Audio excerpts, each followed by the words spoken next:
Buenos dias, clase de Español dos. I hope you're enjoying our great mid-November weather.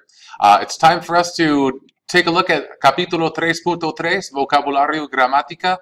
This week we're going to focus in on saying how long we've been doing things for using a present tense structure, which is kind of weird if you think about it. If you say, for example, I've taught for 20 years, that implies and states actually a past tense, but we're going to do so using a present tense sentence structure. It'll be kind of interesting. So we're going to play with that for a little bit. There's really only one slide of newish information, and of course we have this week's extra credit available for you too. So all of that's happening in the next 10 minutes. Let's go ahead and get started with it right here.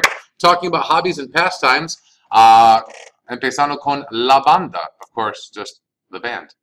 Pretty easy there. Coleccionar, to collect. La estampilla is a stamp, the stamp.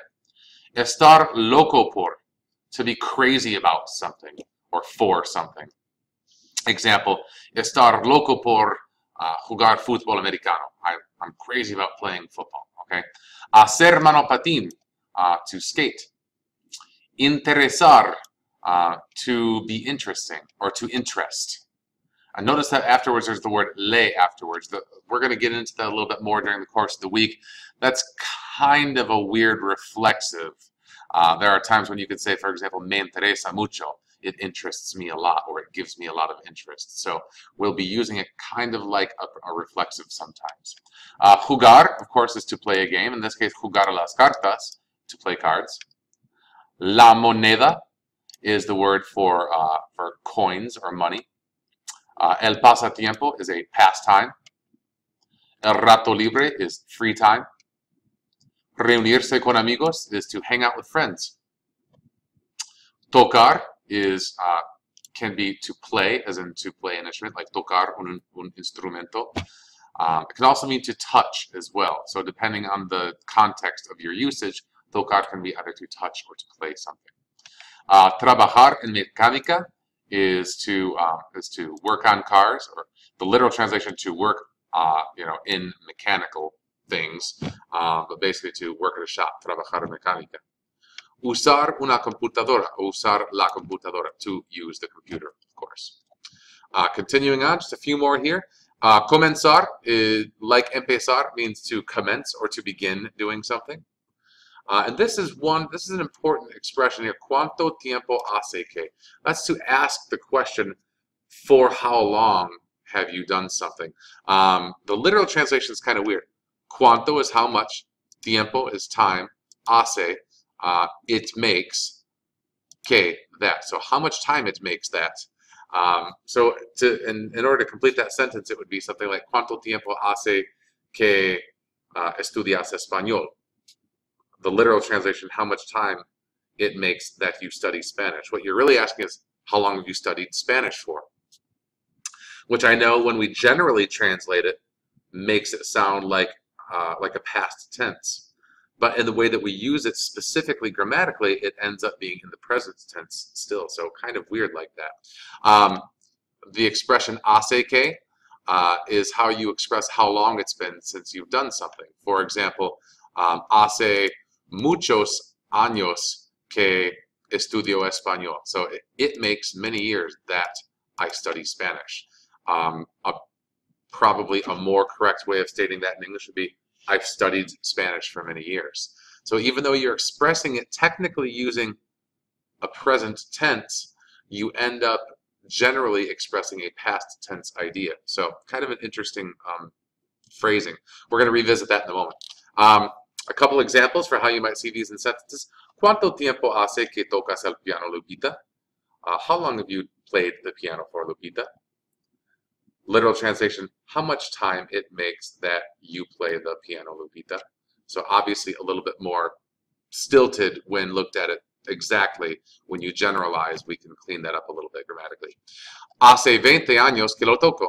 It has been 20 years that I've played it, or I have played it for 20 years, referring to el piano. Another example, empecé a tocarlo a los 8 años. A las 8 años, sorry. I began to play it at 8 years old. So empecé, obviously a conjugation of the verb empezar, which is another word for to begin, kind of like comenzar in the preterite tense in this case. Está bien y muy bien. Let's go ahead and take a look at our one single grammar slide for this week. All right, indicating duration. That's a very fancy way of just saying how long you've done things for. So here we go. I'm going to have to move this up and just or move this part of it down at least. Use hace plus an amount of time plus que plus a present tense conjugation to tell how long someone has been doing something. Example. I'm going to move this down a little bit here for you. There, I think you can see that a little bit better now, and I'll move this up somewhat. There we go. Couple of examples. Hace 3 años que vivo aquí. Literal translation, it makes 3 years that I live here. Generally translated, I've lived here for 3 years. Another example, hace 3 meses que canto en el coro. It makes 3 months that I sing in the choir. Or more correctly and generally translated, I've sang in the choir for 3 months. Pretty straightforward, hopefully. Okay, so that just gives you an idea of some of the things that we're going to be working with this week. And what I'd like to do is show you a little bit of what your extra credit will look like this week. This is kind of a fun one, and not everyone will be up for it because it requires you to speak in front of the class. But I hope that if you step up to the plate and do this, it'll be a great opportunity to practice your pronunciation, and plus it just kind of makes you sound like a great Spanish speaker too. So what I have here is an example. It's not what you're going to write, but what you are going to do is you're going to create 3 sentences. You're going to memorize them. You're going to memorize your 3 sentences, and your criteria are this. You are going to say how long you've been doing something. Then you're going to say what your favorite thing about it is. And then you're going to give us one hope or expectation you have about it. All of this, of course, in Spanish. So let me give you an example of one that I wrote out. You would be doing this just on a note card. Just for purposes of teaching you this, I want to show you what it may look like. So I decided to use Word for this. So for saying how long you've done something. Hace 20 años que enseño en Heritage. I've taught at Heritage for 20 years. Mi cosa favorita. Way to spell, Mr. Moore. Mi cosa favorita es hablar con los estudiantes. This is fun. You can tell that I have an English spell check on this.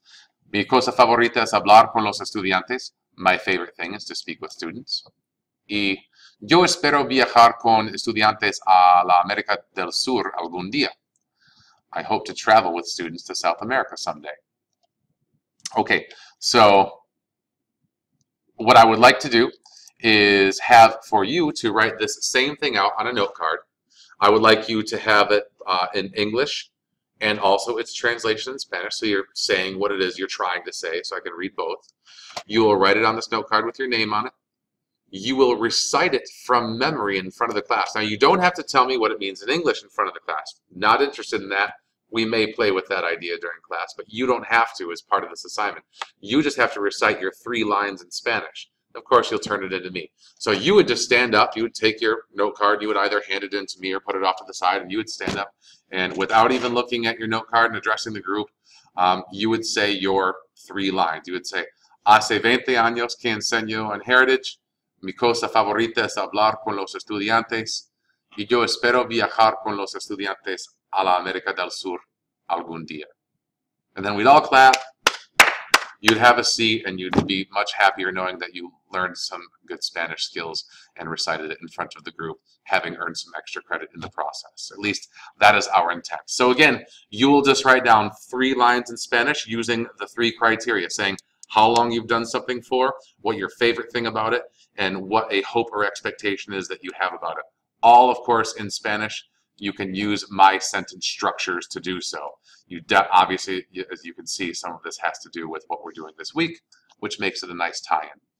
That being said, I hope that you've learned a lot. I hope that you're continuing to get something out of the class.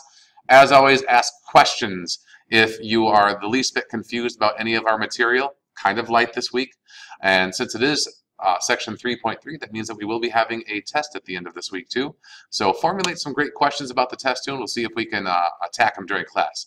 Have a great day. Que te vaya bien. Chao y hasta luego.